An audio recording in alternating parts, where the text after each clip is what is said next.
The House may finally be on its way to scrapping Obamacare. But don't expect the Senate to go along. Any plan sent over will undergo major surgery, and survival is far from assured. The hurdles in the upper chamber were on vivid display Wednesday as House Republicans celebrated their breakthrough on the stalled repeal effort. The compromise cut with House Freedom Caucus members won over the right flank. But the changes will almost surely make it harder to pick up votes in the more moderate-minded Senate. Not to mention that some Senate conservatives still seem opposed to the emerging House deal. The Freedom Caucus has done a good job of trying to make the bill less bad, Sen. Rand Paul, RK, one of the lead Senate agitators against the House health care push, said Wednesday. For me, it's a big stumbling block still. There's taxpayer money that's being given to insurance companies. And I am just not in favor of taxpayer money going to insurance companies. Phil Novick, a spokesman for Sen.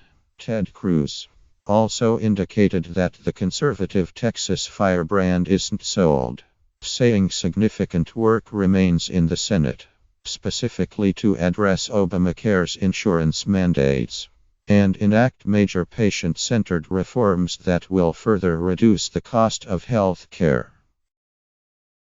Sources say it may take more than a month. Any House health care bill to run through the traps in the Senate, including internal party discussions and an analysis of how the measure would affect the deficit and insurance rolls. No committee hearings are planned. Republicans don't want to give Democrats a public forum to bash an effort they are not involved in. And similar to the Senate's dim view of the House's proposal, the lower chamber may not ultimately be able to pass whatever the Senate is able to produce on Obamacare. Plus, a procedural rift is beginning to emerge within the GOP, with several Republicans questioning whether reconciliation, the fast-track legislative process that circumvents a filibuster, and thus the need for Democratic support, is even the best avenue for health care overhaul efforts. Few Senate Republicans are currently engaged in the health care efforts.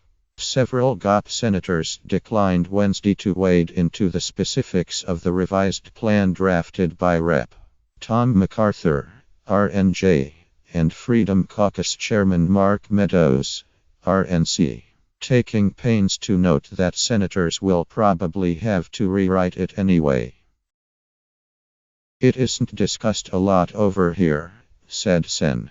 Chuck Grassley, Iowa, except for the hard work of Susan Collins and Bill Cassidy. There's hardly anything being done.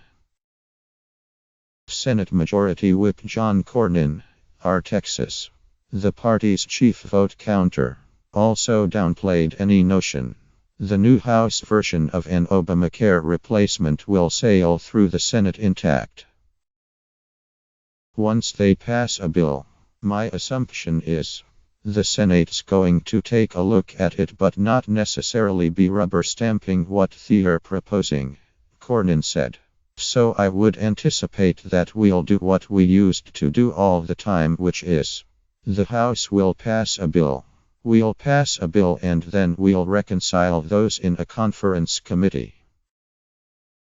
Weeks after the spectacular collapse of Obamacare repeal efforts last month, MacArthur and Meadows struck a deal with new language. Would allow states to opt out of several key Obamacare provisions, such as its ban on charging sick people higher premiums. And the so-called essential health benefits mandate requires insurers to provide a set of minimum benefits. The new language was enough to earn the formal endorsement of the Freedom Caucus, but House moderates who were opposed to the previous plan remain wary of backing a proposal could cause constituents with pre-existing conditions to lose affordable health care coverage. In fact, the new plan may be having the reverse effect on some centrists. Rep. Mike Kaufman, Arcalo, had supported the initial Obamacare replacement but now says he's on maybe. Influential Senate Republicans also raised doubts about whether the new House proposal is workable. "I think the better approach is to stabilize the insurance pool," said Cassidy, who is shopping around his own Obamacare replacement measure with Collins. "So 1. I'm glad they're working on common ground. But 2. I'm not sure their approach is where I think it will most lower those premiums."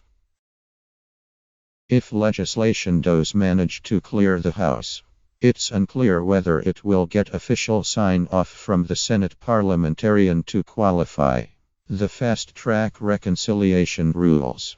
Under the so-called Byrd Rule, only provisions that affect the budget can be taken up under reconciliation.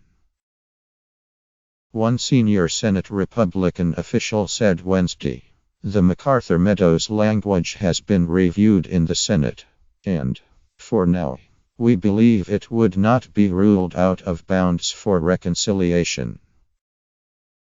Still, the GOP source cautioned, a final ruling on whether it passes reconciliation muster will have to wait until an official Congressional Budget Office score and Democrats make their case to the Senate parliamentarian. On Wednesday, Democrats were adamant that the new health care deal would not fly under the Byrd Rule. A spokesman, Minority Leader Chuck Schumer, DNY, the GOP effort is almost certainly going to run afoul of Senate restrictions. A separate Republican source familiar with party strategy said it would likely take a month under the most optimistic circumstances to finish a repeal and replace bill under reconciliation rules. There is much work to do. Senators are likely to make Medicaid cuts less severe, deliver more money for opioid funding, make tax credits for the middle class more generous, and rework the House's waivers from Obamacare's requirements. The GOP will also have to score the legislation, an assessment that many House Republicans seem unconcerned with. Senators said in interviews Wednesday, many lawmakers requested anonymity to candidly discuss a sensitive matter that divides Republicans. If they release text and try to vote on it 26 hours later, it's a problem. It's a complicated topic a lot of representatives don't understand. It's not an area of their expertise, said one GOP senator. They can send it to us, but we're not going to rush it over here. In interviews with senators across a broad ideological range, there was growing irritation with attempts to ram complicated legislative language through the House and expect the Senate to clean it up. Some GOP senators suggested a bipartisan bill may be the only way to overhaul the health care system in a lasting manner. "I don't know if this bill is better. The worst thing we can do is replace it with a Republican-only alternative. Doesn't drive down costs. That doesn't improve access to care," said Sen. Lindsey Graham, RSC. "A Republican-only bill to replace a Democratic-only bill is not what I hope for. I hope for a bipartisan bill." Graham is not alone. Several senators said they worry that the current three-step plan, repeal and replacing through reconciliation, making executive action changes to the law and working with Democrats to fix the rest, is unrealistic. Republicans wonder, why would Democrats work with Republicans after watching their primary achievement from Obama's presidency gutted on a party line vote? "I would just like to see us maybe show the American people we can work through a normal process. "We've got majorities in both houses," said a second GOP senator. "We shouldn't use reconciliation on anything."